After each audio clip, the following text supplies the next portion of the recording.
este sábado se nos invita a quitar de nuestra mente esas falsas imágenes de Dios, de un Dios severo y tremendo, ¿verdad? Que va a venir a destruir, ¿no? Y va a venir como ese ser vengativo ante todos aquellos que no han cumplido los preceptos, las normas, las leyes.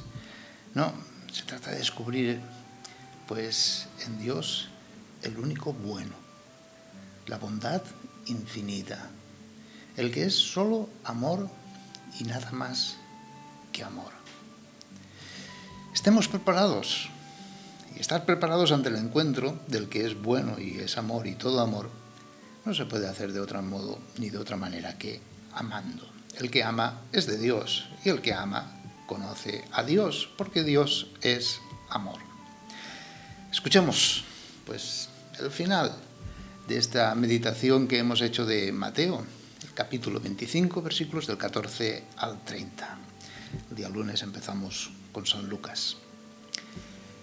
En aquel tiempo dijo Jesús a sus discípulos esta parábola.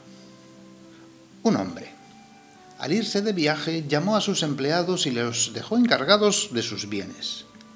A uno le dejó 5 talentos de plata, a otro 2, a otro 1, a cada cual según su capacidad. Luego se marchó. El que recibió 5 talentos fue enseguida a negociar con ellos y ganó otros 5. El que recibió 2 hizo lo mismo y ganó otros 2. En cambio, el que recibió 1 hizo un hoyo en la tierra y escondió el dinero de su señor. Al cabo de mucho tiempo volvió el señor de aquellos empleados y se puso a ajustar las cuentas con ellos. Se acercó el que había recibido 5 talentos y le presentó otros 5, diciendo: Señor, 5 talentos me dejaste, mira, he ganado otros 5. Su señor le dijo: Muy bien, eres un empleado fiel y cumplidor. Como has sido fiel en lo poco, te daré un cargo importante. Pasa al banquete de tu señor. Se acercó luego el que había recibido 2 talentos y dijo: Señor, 2 talentos me dejaste, mira, he ganado otros 2. Su señor le dijo: Muy bien, eres un empleado fiel y cumplidor. Como has sido fiel en lo poco, te daré un cargo importante. Pasa al banquete de tu señor. Finalmente se acercó el que había recibido 1 talento y dijo: Señor, sabía que eres exigente, que siegas donde no siembras y recoges donde no esparces. Tuve miedo y fui a esconder tu talento bajo tierra. Aquí tienes lo tuyo. El señor le respondió: Eres un empleado negligente y holgazán. ¿Con qué sabías que siego donde no siembro y recojo donde no esparzo? Pues debías haber puesto mi dinero en el banco, para que al volver yo pudiera recoger lo mío con los intereses. Quitadle el talento y dáselo al que tiene 10, porque al que tiene se le dará y le sobrará, pero al que no tiene se le quitará hasta lo que tiene. Y a ese empleado inútil echadlo fuera, a las tinieblas. Allí será el llanto y el rechinar de dientes. Te pedimos, Señor, que la claridad de la resurrección de tu Hijo ilumine las dificultades de nuestra vida. No temamos ante la oscuridad de la muerte y podamos llegar así un día a la luz que no tiene fin. En continuidad con el texto de ayer, Mateo, este 5.º discurso, nos sigue advirtiendo que la venida del Señor ya está próxima. Y al mismo tiempo nos advierte sobre nuestra responsabilidad en esta tierra. No da igual cómo vivamos. Nos señala la importancia de tener una esperanza tenaz y activa. Meditemos pues en este sábado cómo nuestra vida cristiana ha de estar penetrada de preparación, de vigilancia activa, de fidelidad y responsabilidad a la palabra del Señor.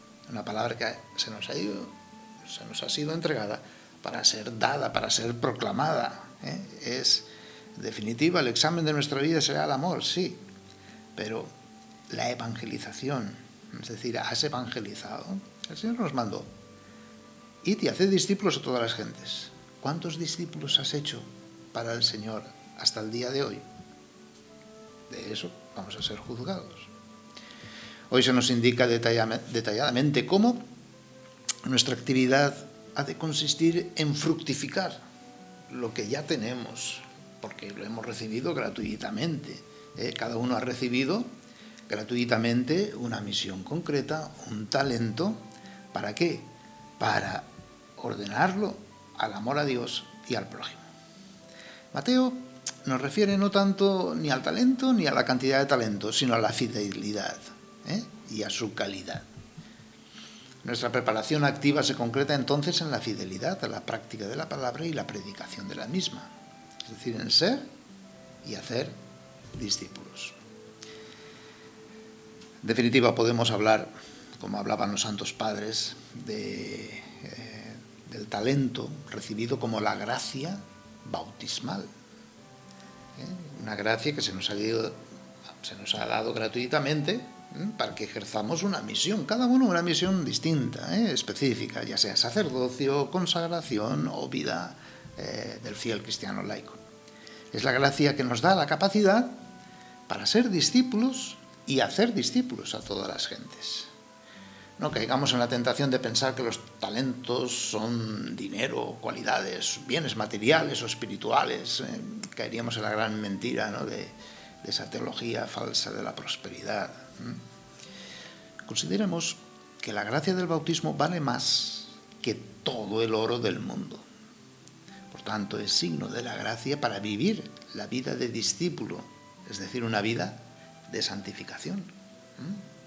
Porque esta es la voluntad de Dios, nuestra santificación. Se nos ha dado el talento, se nos ha dado la vida, la existencia en esta tierra, ¿verdad?, para la santificación, es decir, para ordenar cada una de las realidades temporales hacia el encuentro definitivo, hacia la venida definitiva del reino. En la parábola se representa en los dos siervos, pues, a los discípulos que esperan la venida del Señor, siguiendo a Jesús, viviendo los criterios de Cristo, anunciando el Evangelio de la caridad. También se representa en el otro siervo al discípulo que con presunción cae en la pereza y la maldad propia de quien solo vive para sí. La irresponsabilidad lleva ineludiblemente al fracaso y la condenación. ¿En qué consiste estar preparados? Como señala la parábola, en la bondad y fidelidad a lo que hemos recibido, la santificación propia y el hacer discípulos. En cambio, la no preparación consiste en la irresponsabilidad ante la vida de gracia. Esos creyentes inútiles que no evangelizan, ni son ni hacen discípulos. Abramos los ojos respecto a la doctrina también del destino universal de los bienes, que también podemos referirlo a los talentos. Los bienes tienen un carácter social, es decir, están ordenados a todos los hombres, no a uno, ni siquiera a un grupo reducido de predilectos. En nuestra fe cristiana no podemos hablar de bendición del Dios individual. Mira, me ha dado para mí. No, nadie entre nosotros debe de pasar necesidad. Este es el orden, en el ámbito familiar, en la comunidad, en la sociedad. Nadie puede considerar suyos a sus bienes, sino hemos de compartir de manera que nadie pase necesidad. En el fondo de la parábola también podemos encontrar esas imágenes falsas que nos hacemos de Dios, ¿no? Un juez severo que infunde tal miedo que uno solo cumple, pero no ama. Uno solo acumula méritos con tal de ganarse el favor de Dios. En cambio, Jesús ofrece la imagen visible de Dios en su persona. Aquel que es capaz de renunciar a todos los bienes y dárselos a los pobres. Lleva una vida de servicio, renunciando incluso a sí mismo hasta la muerte, y una muerte de cruz. No se trata de miedos, ni de cumplimientos, ni de méritos, sino de gratuidad en el amor, de universalidad.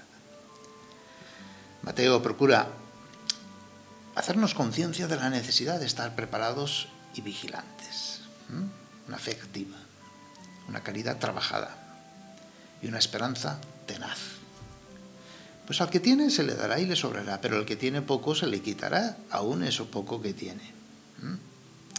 El talento del mal discípulo es entregado a quien sí ejerce la caridad.